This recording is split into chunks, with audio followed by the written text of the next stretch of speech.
ബേത്ലഹേമിലേക്കുള്ള യാത്രയിലേക്ക് എല്ലാവർക്കും സ്വാഗതം. ഒരിക്കൽ രണ്ട് വ്യത്യസ്ത സ്ഥലങ്ങളിൽ നിന്നും വിവാഹം ചെയ്തു വന്ന രണ്ട് പെൺകുട്ടികൾ പെട്ടെന്ന് സുഹൃത്തുക്കളായി മാറി. അവർ തങ്ങളുടെ വസ്ത്രങ്ങളൊക്കെ അലക്കാൻ പോകുന്നത് പുഴയിലാണ്. അങ്ങനെ ഒരു ദിവസം വസ്ത്രങ്ങൾ അലക്കിക്കൊണ്ടിരിക്കുമ്പോൾ ഒരു പെൺകുട്ടി മറ്റേ പെൺകുട്ടിയോട് ചോദിച്ചു, നിൻ്റെ വസ്ത്രങ്ങൾക്കൊക്കെ നല്ല വെളുപ്പ് നിറമാണല്ലോ, എങ്ങനെയാണ് ഇത്ര നല്ല നിറം കിട്ടുന്നത്? നീ ഏത് ഉജാലയാണ് ഉപയോഗിക്കുന്നത്? അപ്പോൾ അവൾ കൂളായി മറുപടി പറഞ്ഞു, ഞാൻ ഒരു ഉജാലയും ഉപയോഗിക്കുന്നില്ല.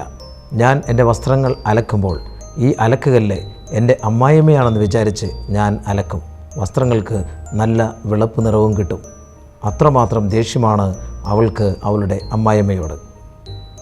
മത്തായിയുടെ സുവിശേഷത്തിൽ യേശുവിൻ്റെ മലയിലെ പ്രസംഗം നമ്മൾ ഓർക്കുന്നത് നല്ലതാണ്.